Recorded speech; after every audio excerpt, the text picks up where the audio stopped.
January 4, from Genesis, chapter 8. But God remembered Noah and all the wild animals and livestock with him in the boat. He sent a wind to blow across the earth, and the floodwaters began to recede.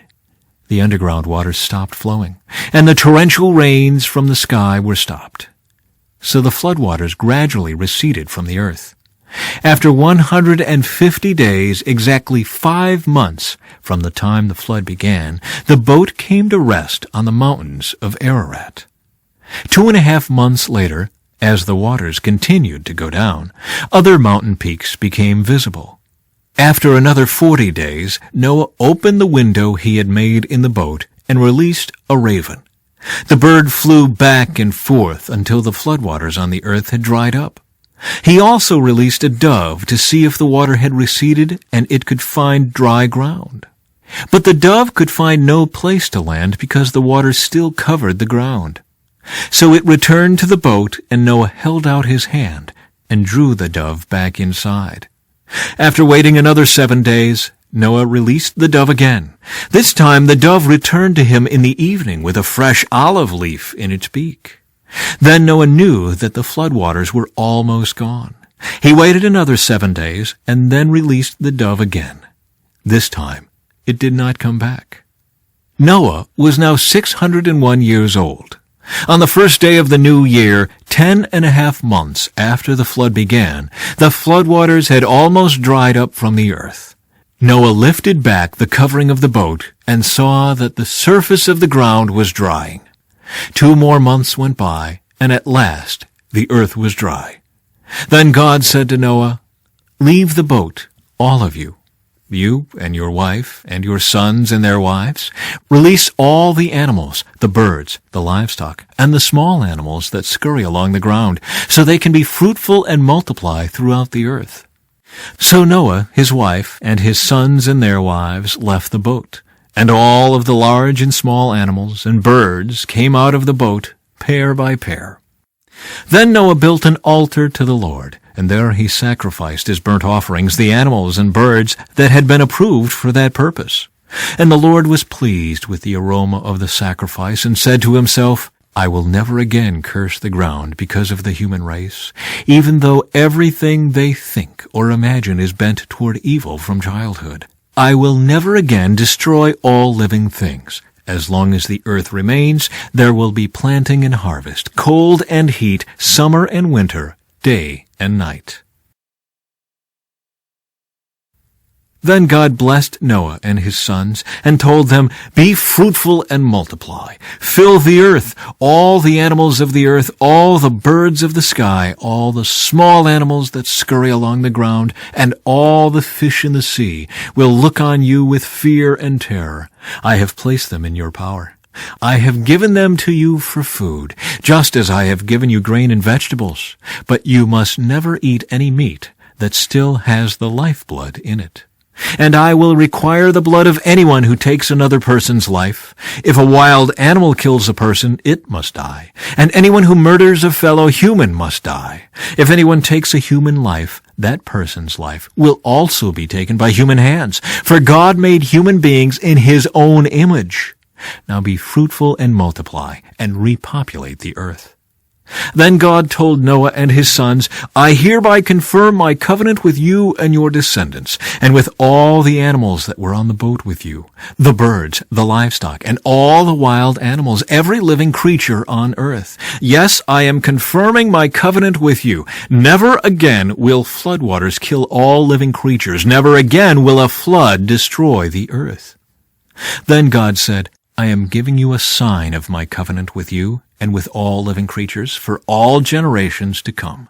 I have placed my rainbow in the clouds. It is the sign of my covenant with you and with all the earth. When I send clouds over the earth, the rainbow will appear in the clouds, and I will remember my covenant with you and with all living creatures. Never again will the floodwaters destroy all life. When I see the rainbow in the clouds, I will remember the eternal covenant between God and every living creature on earth." Then God said to Noah, "Yes, this rainbow is the sign of the covenant I am confirming with all the creatures on earth." Noah's sons. The sons of Noah who came out of the boat with their father were Shem, Ham, and Japheth. Ham is the father of Canaan. From these three sons of Noah came all the people who now populate the earth. After the flood, Noah began to cultivate the ground, and he planted a vineyard. One day he drank some wine he had made, and he became drunk and lay naked inside his tent. Ham, the father of Canaan, saw that his father was naked and went outside and told his brothers. Then Shem and Japheth took a robe, held it over their shoulders, and backed into the tent to cover their father. As they did this, they looked the other way so they would not see him naked. When Noah woke up from his stupor, he learned what Ham, his youngest son, had done. Then he cursed Canaan, the son of Ham. May Canaan be cursed, may he be the lowest of servants to his relatives. Then Noah said, May the Lord, the God of Shem, be blessed, and may Canaan be his servant. May God expand the territory of Japheth. May Japheth share the prosperity of Shem, and may Canaan be his servant. Noah lived another 350 years after the great flood. He lived 950 years, and then he died. This is the account of the families of Shem, Ham, and Japheth, the three sons of Noah. Many children were born to them after the great flood. Descendants of Japheth. The descendants of Japheth were Gomer, Magog, Madai, Javan, Tubal, Meshech, and Tiras. The descendants of Gomer were Ashkenaz, Rippeth, and Togarmah. The descendants of Javan were Elisha, Tarshish, Kittim, and Rodanim. Their descendants became the seafaring peoples that spread out to various lands, each identified by its own language, clan, and national identity. Descendants of Ham. The descendants of Ham were Cush, Mizraim, Put, and Canaan. The descendants of Cush were Seba, Havilah, Sabta, Raimah, and Sabteka. The descendants of Raimah were Sheba and Dedan. Cush was also the ancestor of Nimrod, who was the first heroic warrior on earth. Since he was the greatest hunter in the world, his name became proverbial. People would say, This man is like Nimrod, the greatest hunter in the world. He built his kingdom in the land of Babylonia, with the cities of Babylon, Erech, Akkad, and Calneh. From there he expanded his territory to Assyria, building the cities of Nineveh, Rehoboth-ir, Calah, and Rezin, the great city located between Nineveh and Calah. Mizraim was the ancestor of the Ludites, Anamites, Lehabites, Naphtalites, Pathrusites, Casluhites, and the Caphtorites, from whom the Philistines came. Canaan's oldest son was Sidon, the ancestor of the Sidonians. Canaan was also the ancestor of the Hittites, Jebusites, Amorites, Girgashites, Hivites, Archites, Sinites, Arvadites, Zamorites, and Hamathites. The Canaanite clans eventually spread out, and the territory of Canaan extended from Sidon in the north to Gerar and Gaza in the south, and east as far as Sodom, Gomorrah, Admah, and Zeboim near Lasha. These were the descendants of Ham, identified by clan, language, territory, and national identity. Descendants of Shem. Sons were also born to Shem, the older brother of Japheth. Shem was the ancestor of all the descendants of Eber. The descendants of Shem were Elam, Asher, Arphaxad, Lud, and Aram. The descendants of Aram were Uz, Hul, Gether, and Mash. Arphaxad was the father of Shelah, and Shelah was the father of Eber. Eber had two sons. The first was named Peleg, which means division, for during his lifetime the people of the world were divided into different language groups. His brother's name was Joktan. Joktan was the ancestor of Almodad, Sheleph, Hazarmaveth, Jura, Hadoram, Uzal, Diklah, Obal, Abelmael, Sheba, Ophir, Havilah, and Jobab.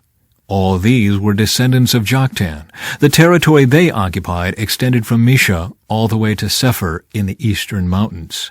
These were the descendants of Shem, identified by clan, language, territory, and national identity. Conclusion. These are the clans that descended from Noah's sons, arranged by nation according to their lines of descent. All the nations of the earth descended from these clans after the great flood. From Mathew. When Jesus heard that John had been arrested, he left Judea and returned to Galilee. He went first to Nazareth, then left there and moved to Capernaum, beside the Sea of Galilee, in the region of Zebulun and Naphtali. This fulfilled what God said through the prophet Isaiah, "In the land of Zebulun and of Naphtali, beside the sea, beyond the Jordan River, in Galilee, where so many Gentiles live, the people who sat in darkness have seen a great light. And for those who lived in the land where death casts its shadow, a light has shined." From then on, Jesus began to preach, "Repent of your sins and turn to God, for the kingdom of heaven is near." The first disciples. One day as Jesus was walking along the shore of the Sea of Galilee, he saw two brothers, Simon, also called Peter, and Andrew, throwing a net into the water, for they fished for a living. Jesus called out to them, "Come, follow me, and I will show you how to fish for people." And they left their nets at once and followed him. A little farther up the shore he saw two other brothers, James and John, sitting in a boat with their father Zebedee, repairing their nets. And he called them to come too. They immediately followed him, leaving the boat and their father behind.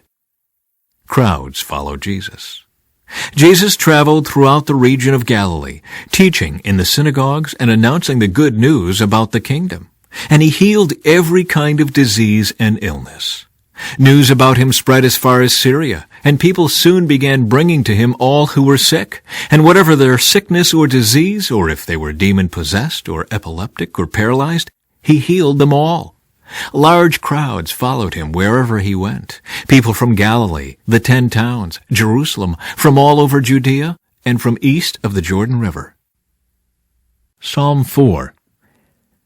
Answer me when I call to you, O God, who declares me innocent. Free me from my troubles. Have mercy on me and hear my prayer. How long will you people ruin my reputation? How long will you make groundless accusations? How long will you continue your lies? You can be sure of this. The Lord set apart the godly for himself. The Lord will answer when I call to him. Don't sin by letting anger control you. Think about it overnight and remain silent. Offer sacrifices in the right spirit and trust the Lord. Many people say, "Who will show us better times?" Let your face smile on us, Lord.